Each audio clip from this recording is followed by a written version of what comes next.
The letter I found after my grandmother's funeral was never meant for my hands, and the truth it carried is the reason my life split into a before and an after. The day after the funeral, her house looked the same faded curtains, the same crooked photos, the same ticking clock in the hallway, but something essential was gone. The warmth, it felt like a shell of a home that still remembered how to pretend. I told my family I needed a moment alone. The truth was, I couldn't breathe around anyone yet. Her bedroom hadn't changed. Lavender lotion on the nightstand. A half-finished scarf on the chair. The soft smell of cedar and clean laundry lingering like she might walk back in at any moment and scold me for touching things. I stood frozen in the doorway, afraid that if I moved anything, it would make her death real. Then I sat on the edge of her bed. The quilt shifted beneath me with a quiet creak, and that sound alone almost broke me. She used to sit right there every morning to lace her shoes, humming like she wasn't tired. I could still see it. Without thinking, I reached for the dresser. Just touching the wood felt like touching her. My fingers traced the chipped edge of the bottom drawer, and then I felt something else. Something thin, hidden behind it. My heart jolted. Every instinct told me to stop. Some warnings don't come from logic, they come from deep inside, but curiosity is louder. I slid my fingers back and pulled it free. A small, cream-colored envelope, bent at the corners. And written across the front in her careful handwriting was my name. Not my nickname, not a term of endearment, my real name. The room seemed to tilt. For a moment, I considered putting it back, pretending I never saw it. Pretending the past could stay buried where it belonged. But some questions don't allow that kind of mercy. I opened it. The paper inside was folded twice, worn thin from handling. Even before I read a word, it felt wrong. Heavy in a way paper shouldn't be. Then I saw the first line. If you're reading this, sweetheart, then I never found the courage to tell you the truth. The word truth made my palms go cold. Grandma believed silence was kinder than confession, cookies instead of confrontations, comfort instead of collision. Seeing that word in her handwriting felt like a warning. Halfway down the page, a line was scratched out so violently the paper was nearly torn. You don't erase something like that unless you're afraid of what it says. I forced myself to start again.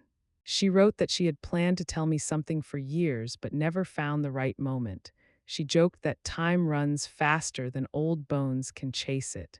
That almost made me smile. Almost. Then the tone changed.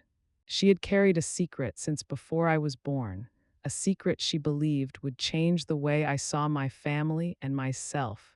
I didn't want you learning this from someone careless, she wrote.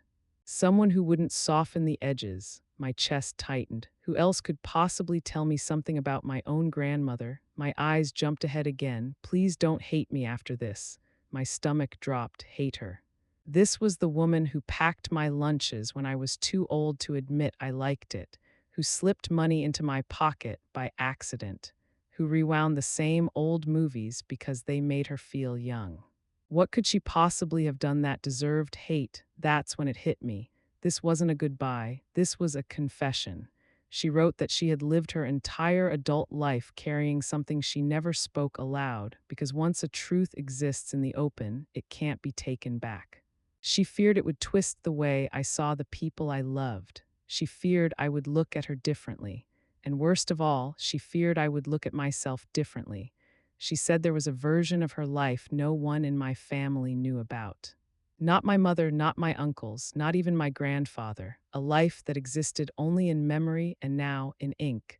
Some truths wait patiently, she wrote. They don't fade, they just wait. I had the overwhelming urge to stop reading, to slide the letter back into the envelope and leave the past where it was. But another feeling was stronger. Need. The kind that doesn't give you peace until it's fed. She wrote that this wasn't a single mistake, but a chain of decisions that followed her through every season of her life, merciful at the time, cruel only in hindsight. Then another faint, scratched-out line. And finally, the sentence that made my breath disappear. The hardest part is that this truth is tied to you. I pressed the page flat against her quilt as if it could steady me. How could anything from her past be tied to me? She confessed that she had debated letting this truth die with her, that maybe love sometimes means carrying the weight alone, but secrets don't die, they wait, they change shape. And now, she wrote, the choice belonged to me. Tears blurred my vision. Silent, unstoppable. At the bottom of the page, in darker ink, she had written one final warning. Once you read what comes next, there is no going back to who you were. The ticking clock in the hallway suddenly sounded like a countdown. I sat there on her bed, holding the one truth she had spent a lifetime hiding, and understood something that came with terrifying clarity. This wasn't just her secret anymore, and with shaking hands and a breaking heart, I turned the page. The next words didn't just reveal a secret, they rewrote everything I thought I knew about where I came from. If you're still here, line in, because the moment I turned that page, the letter changed. The first part was a warning. The second felt like stepping into a life I was never supposed to see. Grandma's handwriting was bigger here, darker, like it cost her more to keep going. The first line said, "There was a life I lived before your grandfather ever knew my name." I frowned. In every story she ever told, her life began the day she met Grandpa at that small town dance. Wrong shoes, spilled punch, love at first awkward step. There was no before in her version of things until now. I wasn't always the woman you knew, she wrote. Once I was reckless. I ran toward storms instead of away from them. That didn't sound like the woman who double-locked doors and never drove over the speed limit. Then came the first mention of him, not a name, just this: there was a man I loved before I ever learned how to be careful. My body went still. Grandma had never once mentioned another man, not in stories, not in jokes. Not even as a mistake she laughed about later. She continued. She wrote that when she was young, she thought love had to feel dangerous, breathless, consuming, impossible to control. That's what he was to her, a leap without looking down. He wanted to marry her. He talked about houses and children and a future like it was something already waiting for them. Then she wrote the line that made my chest tighten. I didn't leave because I didn't love him. I left because I didn't believe I deserved what he saw when he looked at me. I had to stop reading for a moment. The woman who raised me to never shrink myself once believed she wasn't worth being chosen. She wrote that she'd grown up thinking love was conditional, something you earned, something that could be taken back. So when he offered her something steady and real, she panicked. Instead of letting him stay long enough to prove her wrong, she ran.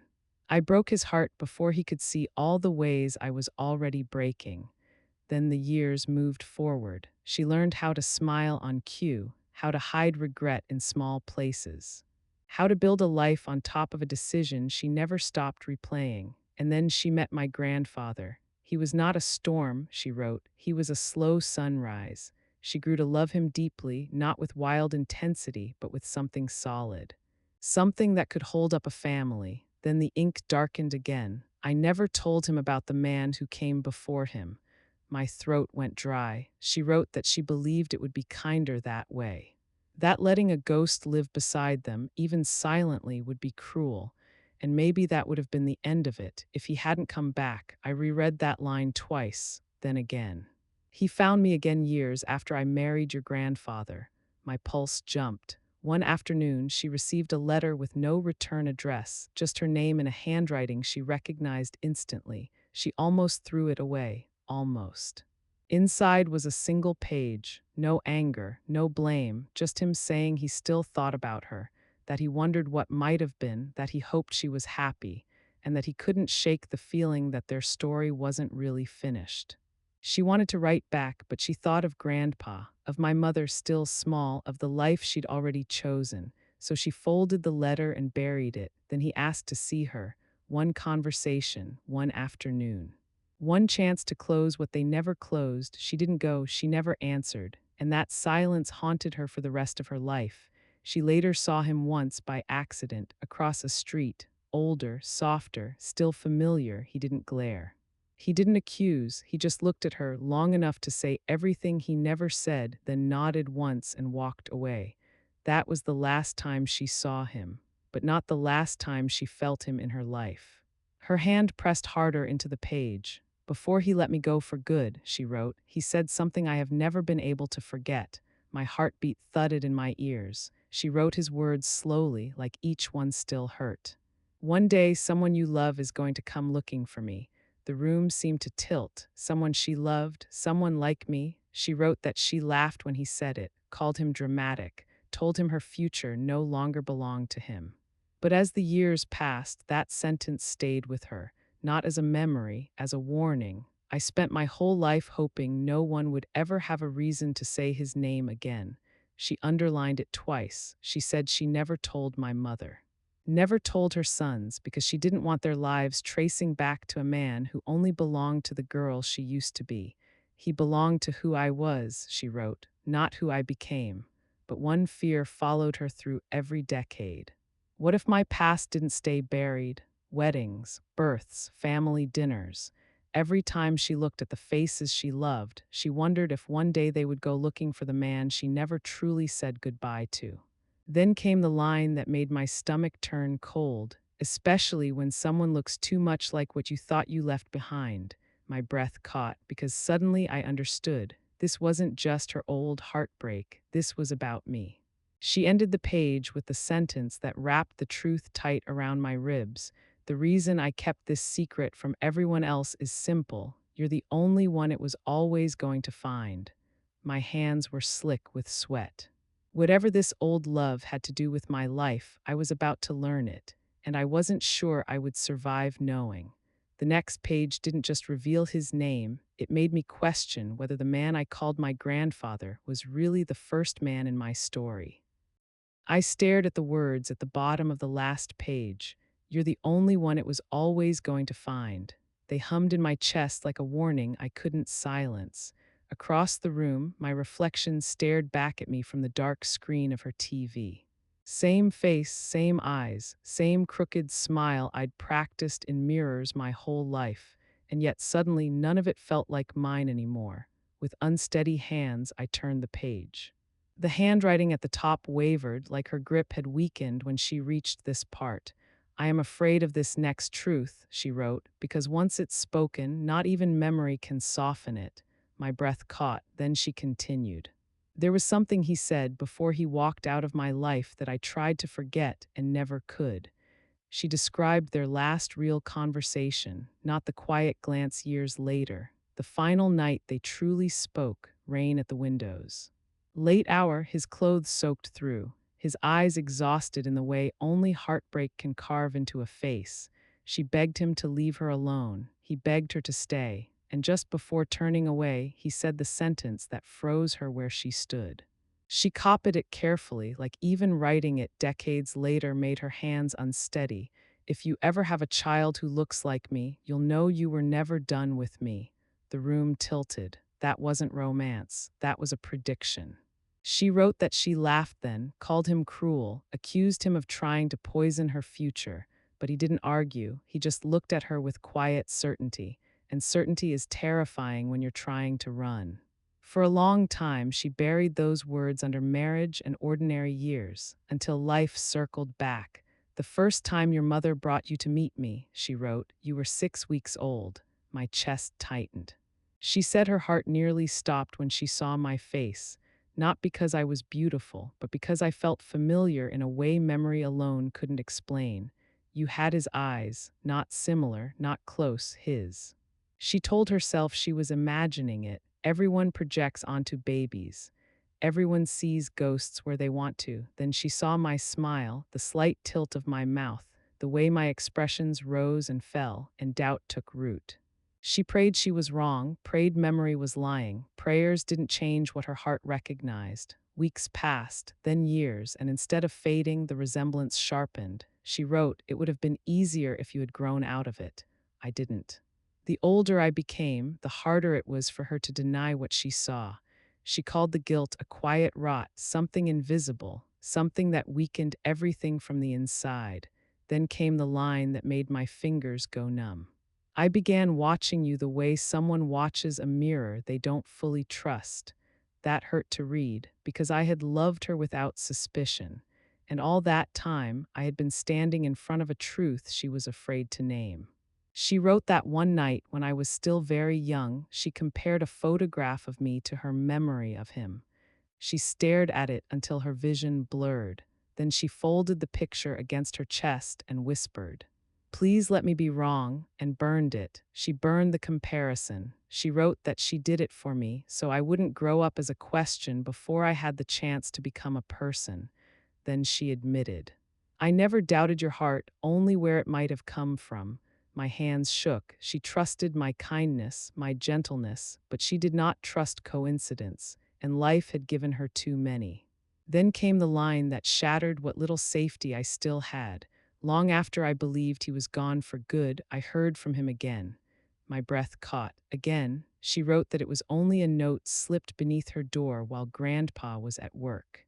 3 words, "I saw him." Not my name, not your grandson, just him. She knew instantly who it meant. She dropped the paper twice before she could hold it still.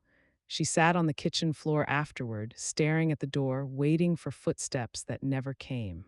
She tore the note into pieces and washed them down the sink with shaking hands, not because the truth disappeared, but because she didn't know what else to do with it. After that, she waited in fear, afraid he would approach me. Afraid I would learn something I wasn't ready to carry. Years passed, nothing happened. But silence, she learned, can also be a kind of waiting. The past does not always chase you, she wrote. Sometimes it simply watches. Near the bottom of the page, her handwriting slowed, softened, tired. "I do not know if he is truly part of you," she wrote, "but I know with certainty that he believed he might be." That word cracked inside me. Believed, not proven, not confirmed, just believed. Then came the line that locked everything into place, and that belief is what led him to leave something behind, hidden in this house. My pulse spiked, something physical, something real. Not memory, not resemblance, evidence. The room suddenly felt smaller, closer, like the walls were listening. I turned the page with hands that no longer felt like mine, because now this wasn't just about who I might resemble. It was about what he might have left behind, and why my grandmother was terrified for me to face it alone. The next page didn't speak in memories anymore. It pointed to something hidden in this house that could prove everything. My fingers hovered over the page before I turned it. After everything she'd already told me, the resemblance, the note, the watching, I wasn't sure my heart could take another turn, but I turned it anyway. The next page began softly, like she needed to steady herself before continuing. "Sweetheart, what comes next is what I ran from all my life." My pulse jumped. Then she told me about the box, not all at once, carefully. Like someone approaching a sleeping animal. She wrote that a few weeks after that last night of rain, the night of his final words, she came home to find something waiting on her porch. No note, no footsteps. No sign of who left it, just a small wooden box tied with twine set neatly beside the door. At first, she assumed it was a mistake, a delivery, a neighbor's package, but the moment her hand touched it, she knew. She knew without opening it. Some things announced themselves without sound. She carried the box inside and set it on the kitchen table, stared at it for over an hour without sitting down. The wood was old but carefully polished, handmade. Shaped by someone who worked with intention, the same kind of care she remembered in his hands. Then she noticed a mark on the bottom, a tiny carved symbol, one he used to draw without thinking when he was deep in thought. Her knees gave out. She sat on the floor and held the box in her lap like it might disappear if she let go. She didn't open it that day, or the next, or the next. She hid it, moved it again. Every time she thought she'd placed it far enough from her thoughts, she felt it waiting. It was quiet, she wrote, but it was never silent. She decided the box was dangerous, not because it might explode, but because it might explain. And explanations were more terrifying than mysteries. She wrote that she had two choices: open it and let the truth remake her life, or hide it and preserve the life she had already built. She chose to hide it, for Grandpa, for my mother. For me, she placed it behind something heavy, something boring, something no one would ever move without a very specific reason. She didn't name it, only called it the safest place inside an ordinary house. Even that made my stomach tighten. Then she confessed something that made my hands go cold. Years later, I almost opened it. It happened the night I had my first real nightmare. I had been crying in my sleep, unreachable even when she shook me gently. When I finally woke, I clung to her for nearly an hour. After she laid me back down and watched my breathing steady, she went to her room, pulled the box from hiding, and sat on the edge of the bed with it in her hands. Her fingers trembled so badly she could barely untie the twine. She wanted to know, she wanted the weight lifted. Then she thought of my face in the dark, my small hands gripping her sweater, and she retied the string. I decided that if the truth was dangerous to you, she wrote, I would let it poison only me.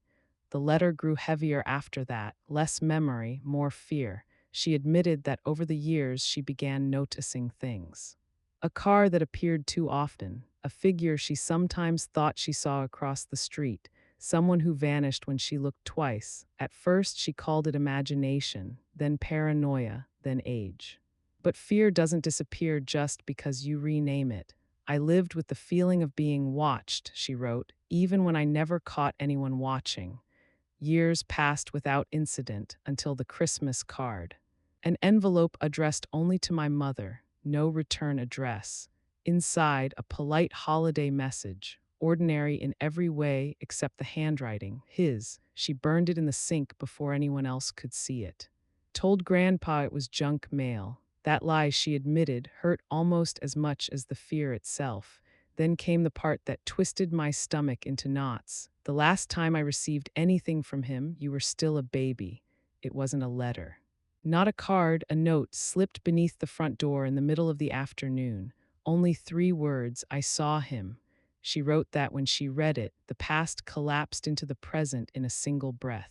She sat at the kitchen table for 2 hours, staring at the door, waiting for footsteps that never came. She destroyed the note that night, not because she thought it ended anything, because she didn't want proof to survive. Then she wrote the sentence that locked something into my bones. From that day forward, I stopped pretending he didn't know about you. She didn't know how he knew or how much, only that somehow, impossibly, the truth had reached him. And once it had, there was no pulling it back. She considered opening the box after that, reached for it more than once, but fear always stopped her. Fear of confirmation, fear of destruction, fear of what the answer might do to the life she loved. You can survive a mystery, she wrote. You cannot always survive an answer. Then came the line that changed everything. That box contains the only thing he ever left behind on purpose, not lost, not forgotten. Deliberate, she didn't know exactly what was inside, only that it was meant to be opened one day, just not by her. She realized slowly and painfully that the box had never been meant for her at all. It was meant for me. Her handwriting at the bottom of the page thinned, like the weight of the words was settling into her bones. I was brave enough to carry it, but not brave enough to face it. My hands were shaking when I turned the page. The box was real. Hidden somewhere in this very house, containing whatever truth she had avoided her entire life. And now it wasn't just a secret anymore. It was an object, physical, waiting. The next page didn't just describe the box. It told me exactly where it was hidden inside this house. By the time I reached the next page, my hands were already shaking. The box was real. It existed somewhere in this same house. Not a memory, not a symbol. A physical object holding a truth my grandmother had been too afraid to face.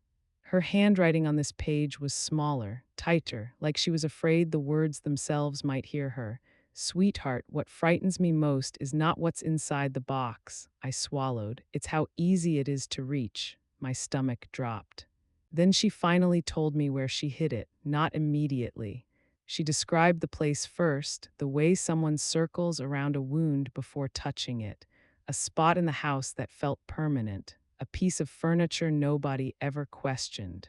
Something so ordinary it vanished into the background. She wrote, I hid the box behind the thing everyone believes is too heavy to move. My eyes lifted from the page. My gaze drifted across the room and landed on the far wall. The massive oak china cabinet, the one Grandpa had built with his own hands, the one that had never moved in 40 years. My breath stuttered, then she confirmed it. Behind the china cabinet. I whispered, no, not there. That cabinet was the heart of the living room. Birthdays, Christmas mornings, family photos, all of it framed by the place where the truth had been hidden. 3 inches from the wall, she wrote that she chose it because people move boxes. They move drawers, they don't move foundations. She never even needed to lock the box. Its invisibility was its protection. Then came the sentence that made my skin go cold. I've watched you stand in front of it more times than I can count. Memories rushed back, leaning against it while talking to her, sitting at its base doing homework, resting my back against it during arguments I wanted no part of. All that time, 3 inches from the thing that might explain everything. She wrote that every time I stood near it, her heart pounded so loud she feared I might hear it. Each step I took near that wall felt like a countdown. Then she admitted there were days I almost hoped you would find it by accident. Almost. She was tired of carrying it alone, but fear always won, because once it was found, there would be no controlling what came next. Even Grandpa never knew the box existed, never tipped the cabinet forward, never searched behind it. I loved him too much to let him learn how far I once ran, she wrote. Then she described the night she nearly broke. Late, dark. Alone in the house, she thought she heard a sound from behind the cabinet. A soft knock, not violent, almost polite. She knew it wasn't real. Old houses settle, pipes groan, but fear doesn't care about logic. She sat frozen for nearly an hour, staring at the cabinet in the dark. After that night, she never touched the wall again. I needed to believe silence meant safety. But silence, she admitted, only delayed what was coming. Then her apology began, not once, again and again, for hiding the truth, for letting me grow inside a story with missing pages, for carrying a secret that aged her quietly. I told myself the truth might never matter, she wrote. But it mattered to me every day. Then she explained why she finally wrote the letter, not because of the box, but because of something that happened months before her illness worsened. She saw someone, not clearly, not face to face, but enough to recognize a walk, a posture, a familiar stillness. I saw him across the parking lot near the grocery store. My heart slammed. She froze, hands numb on the cart, blink, and he was gone. She didn't know if it was truly him. But the fear returned fresh and alive. That was the moment she realized the truth might be moving again. Then she wrote the line that froze my blood. If he is still alive, he knows where the box is. How, she explained. Years ago, during one of their final arguments, she had pointed at the wall in frustration and said, "If you ever want proof that I'm done with you, it's buried right there." She barely remembered saying it, but he had. And some words never loosened their grip. She believed he never stopped wondering what she meant. And eventually, he must have figured it out. That meant the hiding place wasn't just known to me now. It might be known to him. "That is why I don't want you opening it in fear," she wrote. "Not at night, not alone, not with panic in your hands. Open it in daylight, with someone you trust nearby, with steadiness." Then the line that hurt the most. "If I had opened it when I was younger, I might have destroyed us all." She didn't know exactly what the box held, only that it carried the power to change everything at once, and she wasn't ready to gamble the people she loved. So she carried it instead. Then she wrote to me, "You carry less history than I did. That makes you braver than I ever was." It didn't feel like bravery. It felt like inheritance. Near the bottom of the page, her handwriting weakened. "If you choose not to open it, I will understand." That sentence broke something open inside me, because it was the first real choice she had ever given me. Then the final line landed like a quiet verdict. "But if you do open it, you will finally learn why that man never truly left our lives." I lowered the letter into my lap. The box was behind the cabinet. The man might still know where it was. And whatever waited inside, it had never been meant to stay buried forever. For the first time since my grandmother died, I was afraid of something that still existed in this house with me. Something I could reach, something that could reach back. The next page didn't talk about the box anymore. It revealed what happened the night before I was born. I didn't want to turn the page, not because I was tired, not because I was confused, but because I was finally starting to understand something terrifying. Every page so far had peeled back a layer of my life I never knew was missing. And whatever waited on the next one felt dangerously close to the center. My thumb hovered at the edge of the paper, then I turned it. The handwriting changed, slower, uneven, like the memory itself hurt to touch. The first sentence knocked the air out of me. Sweetheart, the night before you were born is the night I realized the past was no longer sleeping. A cold ripple moved through my arms. She wrote that she went to bed early that night, exhausted, restless, carrying a knot of worry she couldn't name.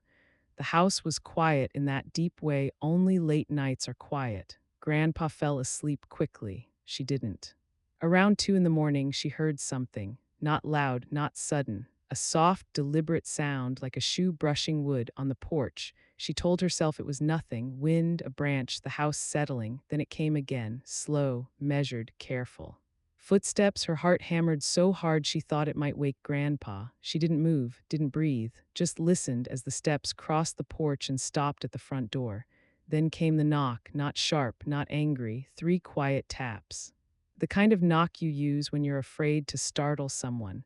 My whole body went cold. She wrote that fear flooded her so fast she felt dizzy, because some sounds don't belong to strangers, and that knock belonged to memory.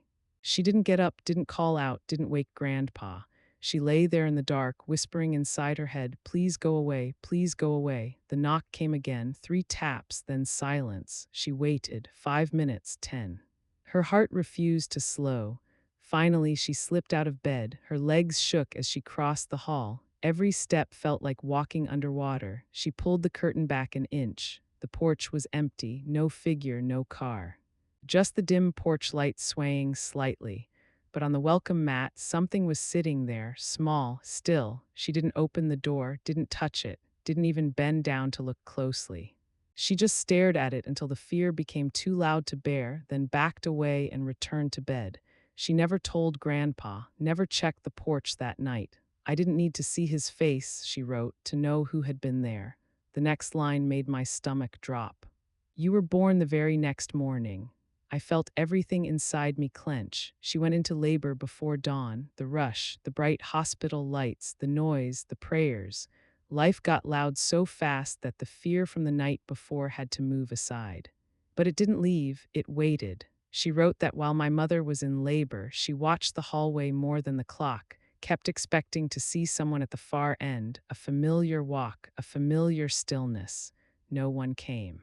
I was born just after sunrise, crying, alive. She wrote that when the nurse placed me in her arms for the first time, joy crashed through her and then stopped, because in that bright hospital light she saw my face clearly. And every doubt she'd been fighting for decades slammed back at once. Your eyes pulled the past into the present in a single breath. She said it felt like standing between 2 lives, the one she had built and the one she had abandoned. Then came the part that made my chest ache. While she held me, while everyone around her smiled and cried with happiness, she thought she heard footsteps again. Outside the hospital room, slow, measured, too familiar, she looked up. The doorway was empty. The nurse passed a second later, no one else. But the same fear from the knock on the door rushed back, sharp and alive. She wrote that she held me tighter, not because I was fragile, but because she was afraid someone might try to take me out of her life and pull me back into his.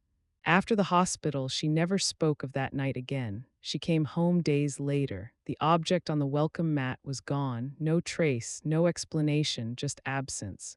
That, she wrote, was the moment I stopped pretending coincidence existed. From then on, she lived with a different kind of fear.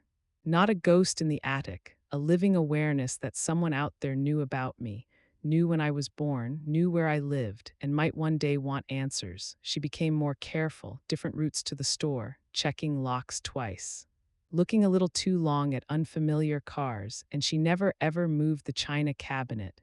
Hiding the box felt safer than letting anyone else start searching for it.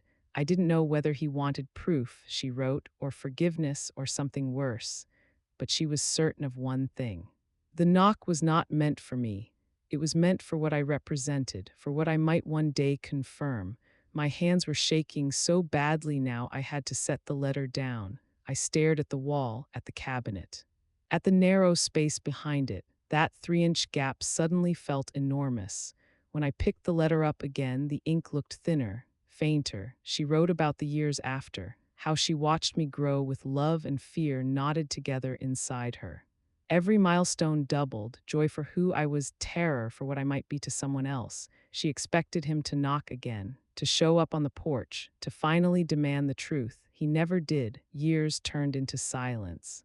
Silence turned into age, and age tried to soften her fear until that day at the grocery store when she thought she saw his walk again and realized the truth wasn't gone. It was only waiting. The knock, she wrote, was the first sign the box would not stay hidden forever. Not the last, just the first. She didn't know what would finally bring the truth into the light, only that it was no longer hers to stop. Some stories refuse to die quietly. Near the bottom of the page, her handwriting thinned like strength was leaking out faster than ink. She apologized again for not being braver sooner, for letting fear make too many choices, for leaving me with a question instead of an answer. Then, what frightens me most now is not that you might open the box. My heart pounded harder. It's that someone else might reach it first. My blood went cold. Someone else, him. Or someone tied to him. She didn't know, but she feared it enough to write it down.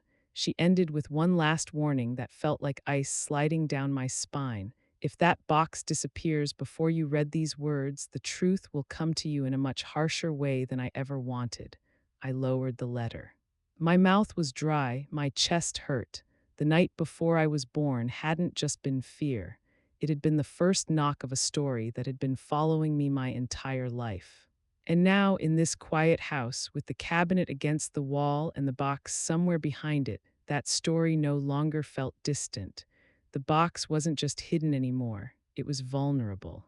And whatever slept inside it wasn't sleeping peacefully anymore. The next page didn't just hint at what had been left on the porch that night, it revealed what my grandmother believed he left for me, and why she was certain he already knew far more about my life than I ever imagined. My hands were already trembling when I turned the page again. After everything she had just revealed, the knock, the footsteps, the fear that someone knew I existed before I ever took my first breath, I wasn't sure how much worse it could get. But Grandma never wasted words, and she never softened the truth once she finally decided to tell it. Her handwriting lined slightly to the right at the top of this page, as if her hand had been tired but determined. Sweetheart, I never told anyone what I believe was left on the porch that night. My chest tightened instantly. Not what she saw, what she believed, which meant she never actually touched it, never confirmed it, only feared it.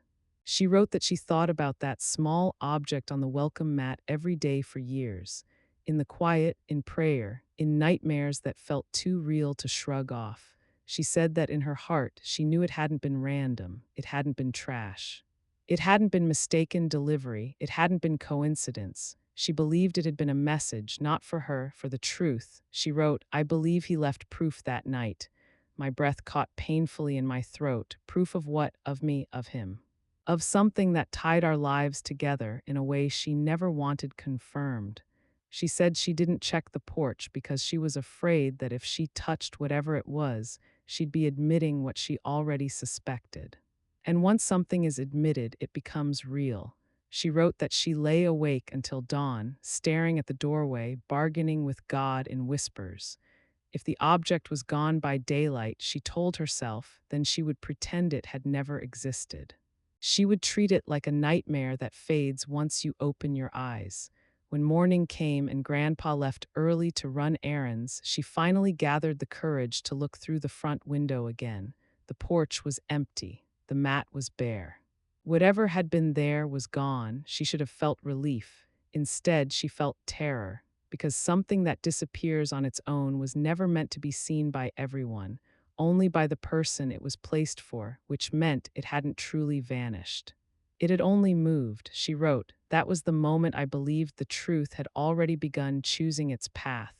I stopped breathing for a second, choosing its path, like the truth itself wasn't waiting anymore, it was moving. She never found out what that object was, but over the years, she began to piece together what it might have represented. She remembered the last thing he had ever said during their final argument. You keep your life locked behind walls, and one day something inside those walls is going to demand to be seen. At the time, she thought he meant her emotions, her guilt, her heart.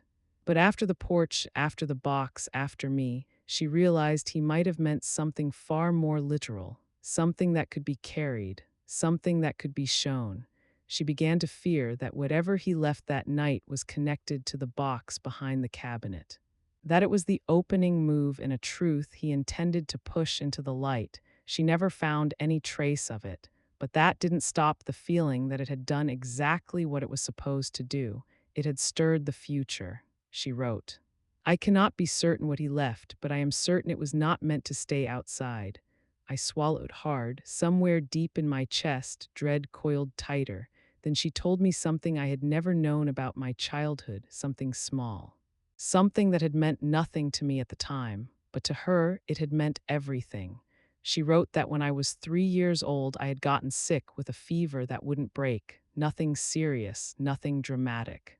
Just one of those childhood illnesses parents worry over. They took me to the clinic, and while they waited in the lobby, a man sat across from Grandma, not beside her, across, far enough away to look like a stranger. Close enough for her to notice. He never spoke to her, never even glanced directly at her face. But when I laughed at something my mother had said, his eyes lifted, and for just a second he looked at me. Not the way people usually look at children, with casual amusement, with polite interest. He looked at me like someone looking at a reflection, something familiar, something that unsettles you because of how familiar it is. Grandma said her heartbeat nearly drowned out every sound in the room. She didn't recognize his face, not clearly, but she recognized something else. The posture, the energy, the stillness, the same stillness she remembered from decades before. She shifted in her chair and turned my body slightly away from him without thinking, a protective instinct she couldn't stop. The man stood up a moment later and walked out. No goodbye, no sound, no second glance, she wrote. I do not know for certain that it was him, then she added, but every part of me knew. She carried that moment inside her for the rest of her life. She never told my mother, never told Grandpa, never told me. Because no proof existed, only fear, and fear without proof sounds like madness. She wrote that after that day, her nightmares returned, but this time they were different, not about her past, about my future. She dreamed of a door opening somewhere far away, of a box being lifted, of hands that did not belong to her reaching for something that did not belong to them. She started checking the cabinet daily after that, not moving it. Just touching it as if feeling its outline would reassure her that the truth inside was still asleep, still waiting, still under her control. She knew she was running out of chances, not because she was aging, but because secrets do not last forever. They either decay or they erupt. She wrote, the older I became, the more I understood that silence had only delayed the collision. She had hoped desperately that the collision would never involve me, that it would be her burden until the end. But the porch, the clinic, the grocery store, too many moments now pointed in the same direction. Something was circling my life, slowly, carefully, waiting until the timing was right. And the box was the center of it. She said she sometimes imagined what would happen if I opened the box one day, not fearfully, not accidentally, but with intention. She imagined me standing in front of the cabinet, hands steady, heart prepared. She imagined the truth finally breathing, and she imagined herself finally free of the weight she had carried alone. She wrote, I am not afraid of the truth itself, I am afraid of who might use it. That sentence hit deeper than anything else so far. She wasn't just afraid of emotional damage, she was afraid of consequences, real ones. Then she explained what she believed the man wanted all along, not revenge, not confrontation, not apology, validation. the confirmation that the life she chose without him was built on something that still belonged partly to him. She believed he wanted to know whether the sacrifice he made in leaving had truly erased him or simply buried him. And that fear was why she never opened the box, because if the box confirmed what he suspected, the truth would not just be mine, it would be his too. Then she admitted something that made my stomach twist. Part of me always knew that if I died without telling you, someone else might tell you in my place. Not lovingly, not gently, not with context, but with intention, with motive, with damage. She feared I would someday hear the truth not from the woman who loved me most, but from the one who wanted something from it. That thought terrified her more than dying with the secret, she wrote. That is why I chose my words carefully for you, because others may not. My mouth felt dry. That meant she believed someone else might still come forward, not just the man, but anyone tied to him, anyone who knew. Anyone who wanted leverage. She ended the page with the most chilling realization yet. If the truth feeds longing, it also feeds pursuit, which meant if the box held what she feared it held, someone might be looking for it. Not for closure, but for claim, I lowered the page slowly. My thoughts roared in my head so loud I could barely hear the house around me. The porch wasn't just a memory anymore. It was the beginning of a chain. A chain that had quietly linked my birth, my childhood, and this very moment.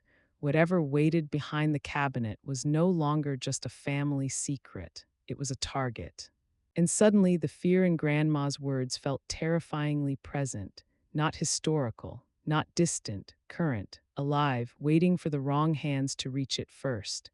The next page of the letter finally revealed what my grandmother believed was inside the box and why she had prepared herself her entire life for the possibility that its contents would change who I thought I was forever. By the time I turned the next page, my entire body felt tight, like the story itself had wrapped around my ribs. This was it. Every warning, every memory, every fear, they all pointed here. And I could tell from the way Grandma's handwriting changed that this was the part she struggled with the most. The letters were thinner now, less confident, like her hand had hesitated over every word. The page began with a single sentence. Sweetheart, I never knew exactly what was in the box. My heart dropped. She never opened it. After everything, after decades of fear, regret, watching, and waiting, she never confirmed what the truth actually was. She only believed. But belief, when repeated long enough, becomes reality in the mind. She wrote that she knew the weight of the box, the sound it made when it shifted, the way the wood resisted brief pressure, enough to form a picture in her imagination. A terrifyingly clear one. She believed the box held proof, not letters, not tokens, not memories, proof, something that could not be explained away with coincidence, something that would speak even if no one wanted to listen, she wrote. I believe he left something that could answer the question I was too afraid to ask. My fingers tightened around the paper. She had always feared the same question. Is he part of you? She believed the box held an object that could confirm or deny that question without using a single word. Something biological, permanent, unarguable. She didn't write the word at first. She avoided it for several lines, circling around it with descriptions instead. Then finally, she forced herself to name it. I believe he left a blood sample. My vision actually swam. A blood sample, not a photo, not hair. Not a confession, blood, something meant to outlive memory, something meant for science, for certainty. She wrote that he had worked briefly in a medical supply job when they were young, that he had access to tools most people didn't think about. Small vials, sterilized containers, ways to preserve what normally fades. She believed he had prepared it carefully, not for vengeance, for truth. She believed the box contained his blood, preserved, waiting. For a future where questions could finally be answered without accusation. She wrote, I believe he wanted certainty more than he wanted me. That sentence cut deeper than anything before it. Then she explained why she had never dared open the box, because opening it wasn't just opening a mystery, it was opening a path to testing, to proof, to consequences she could not control. She feared that if the box held what she believed it held, then the truth would not remain within this family. It would extend beyond it, into courts, into records, into identities, into a reality where love would no longer be the loudest voice. She wrote, "Once blood speaks, everything else must answer." I had to stop reading for a moment. My hands were shaking too badly to continue smoothly. A preserved blood sample hidden behind a cabinet for decades. The thought alone made my stomach churn. She said that sometimes she wondered if she was wrong, if she had imagined the contents into something monstrous simply because of her fear. But then she would remember the porch, the knock, the note, the clinic, and her doubt would harden again. She wrote that she believed the man wasn't trying to destroy the life she built. He wanted proof before he disappeared completely. Proof that the possibility he'd carried all those years wasn't just a fantasy built from regret. She believed he left the box not as a weapon, but as an answer. She wrote, "If the truth proved he was not part of you, I think he would have disappeared for good." That hurt in an unexpected way, because it meant he might have been living in uncertainty for decades, just like she had. Two people bound by the same unanswered question, but she believed the opposite was just as possible. If the box confirmed he was part of me, then the truth wouldn't belong to them alone anymore. It would involve me, my family. My history, my name. She had been terrified that someday someone would open that box and take that truth out into the world without preparing me for it. She wrote, "I feared a truth discovered without love would feel like damage instead of clarity." Then came the part that felt like a punch to the chest. She admitted she had once considered destroying the box, burning it, breaking it, throwing it into the river, erasing the truth forever, but she couldn't, not because she was afraid of him, because she was afraid of me. She didn't want to erase a truth that might one day belong to me, even if that truth terrified her. She wrote, "It is not a parent's place to decide which truths a child is allowed to carry." My eyes burned. That sentence alone undid me. Then she explained why she believed the box was meant specifically for me. Not for her, not for Grandpa, not even for my mother, for me. She said the man never tried to confront my grandfather, never tried to expose the truth publicly, never fought for answers openly. Instead, he left something behind that only someone with a personal reason to seek the truth would ever open. That meant me, she wrote. I believe he trusted that love, not anger, would one day guide the hands that opened it. The thought of that made my chest ache painfully. Then she addressed the possibility that she might be wrong, that the box might not contain blood at all, that it might contain something simpler or something worse. She admitted that she never knew for certain, but she feared the worst version because fear makes room for only the darkest possibilities. She wrote, "If the box holds something else entirely, I pray it will feel lighter than what I imagined." Then she turned the weight back toward me. She wrote that if the box held proof of what she feared, then I would face a decision she never had the courage to face herself. Whether to confirm it, whether to ignore it, whether to share it, whether to bury it forever. She wrote, "Truth does not demand to be used, it only demands to be recognized." That line stayed with me. Then she apologized again. For not opening it herself, for not sparing me this choice, for leaving me with a burden that could reshape my life with a single decision. She wrote, "I leave you the option I stole from myself." At the bottom of the page, her handwriting grew uneven again. Tired near the end, she wrote a final warning in darker ink. "Whatever you decide after opening that box, you must decide for yourself, not for him, not for me, not for anyone." I closed my eyes for a second. Blood. The box might hold blood, the proof of whether the man who haunted my grandmother's life was part of me. That meant the truth wasn't just emotional anymore. It could be measured, tested, confirmed, or disproven. And suddenly, the cabinet across the room felt less like furniture and more like a sealed vault. She ended the page with one last sentence that chilled me to my core. "If the box holds what I fear it holds, then the truth has already been waiting longer than you have been alive." I lowered the page slowly. My heart was pounding hard enough to hurt. The box wasn't just hiding a letter or a memento. It might be hiding my origin. And for the first time since I started reading, a terrifying thought crossed my mind. What if the box wasn't only meant to prove who he was to me? What if it was meant to prove who I was to myself?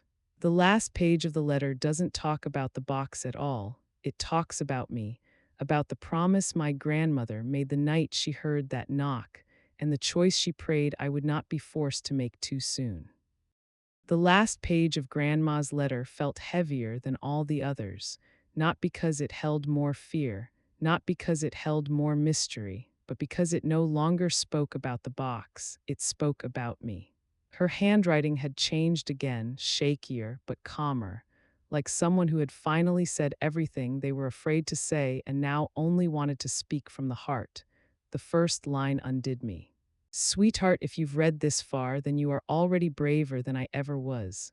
My throat tightened. She wrote that the night of the knock, the night fear returned in physical form, she made a promise. Not to God, not to Grandpa. To me, before I ever took my first breath. She promised she would never let the unknown steal my childhood the way it had stolen her peace, that I would laugh without feeling watched, grow without being questioned, be loved without condition.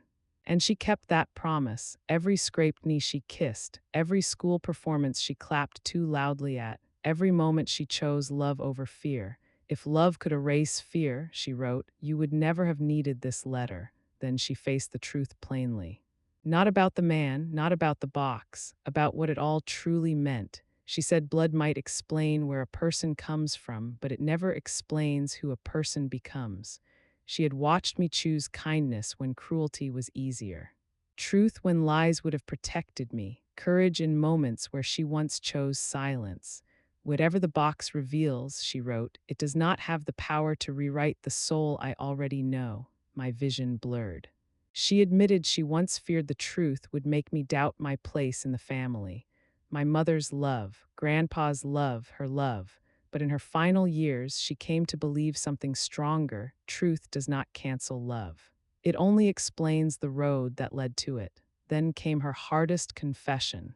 She was afraid that if the truth confirmed what she feared, I might spend my life chasing a man who never raised me, never held me when I was sick, never loved me when it mattered. She feared I would abandon the life that shaped me in search of what might be missing. Then she wrote, and then I realized you are not built from the same fear that once built me. She trusted that I would not destroy what loved me in search of what might explain me.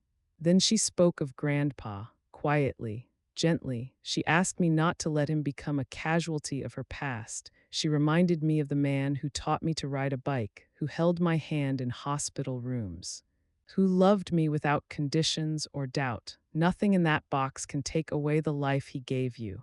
That broke me. Then she addressed the man she never named. If he had a role in my existence, she wrote, it ended at possibility. Everything after that had been choice. Choice by my mother, choice by Grandpa, choice by her, choice by me. And choice, she believed, mattered more than origin. Then she placed the truth fully in my hands, whether I opened the box. Whether I tested what it held, whether I told anyone what I found, the story would still be mine. Secrets lose their power the moment someone stops being afraid of them. Her apology came last, not quick, not easy. Built from years of regret, she apologized for being afraid, for choosing silence over trust, for hiding the truth instead of facing it with the people she loved. She said she did not know if that made her a protector or a coward. But she never stopped loving me, not once, not ever. Then she made one final request, not a command, a wish. If you open the box, she wrote, do not do it searching for a father. My chest tightened. Do it only if you are searching for peace. Then she prepared me for the possibility that I might never open it at all, that I might choose to leave the question unanswered forever, and she would understand, because not knowing is a burden. But knowing is a responsibility. Then the sentence that felt like a hand on my back, whatever you decide, you will not disappoint me. The tears came hard then, the kind that steal your breath. She asked me to tell my mother I loved her, to to forgive Grandpa for every silence he never knew he kept, and to forgive her even if the truth hurt. Her final lesson was simple: fear does not protect the people you love. It only isolates you from them. And now she trusted me not to repeat her mistake. Then, in ink so faint I almost missed it, her final words: "Whatever you find, remember that you were wanted, you were chosen. You were loved long before you were understood." Her signature followed, small, careful, final. I lowered the letter into my lap and looked at the cabinet across the room. The house was silent, the same wall that had watched every holiday, every argument, every quiet night. Behind it sat a box that could answer every question I had, or create ones I might never escape. For a long time I didn't move. I thought about my mother's laugh, Grandpa's quiet mornings, Grandma's hands tying my shoes. I thought about the man who might have left blood behind as a question mark, and I thought about the person I already was. Then I stood, slowly. My feet carried me across the room. I placed both hands on the cabinet, and for the first time in my life I felt its weight, not as furniture, as history, as possibility, as consequence, as truth.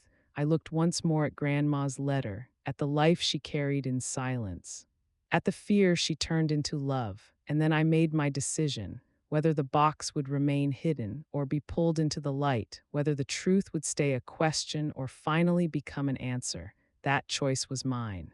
And whatever waited behind the cabinet, it had waited long enough. If you liked the story, please give it a thumbs up and subscribe to Fairy Vox for more cozy grandma stories. Thanks for listening, and I'll see you in the next one.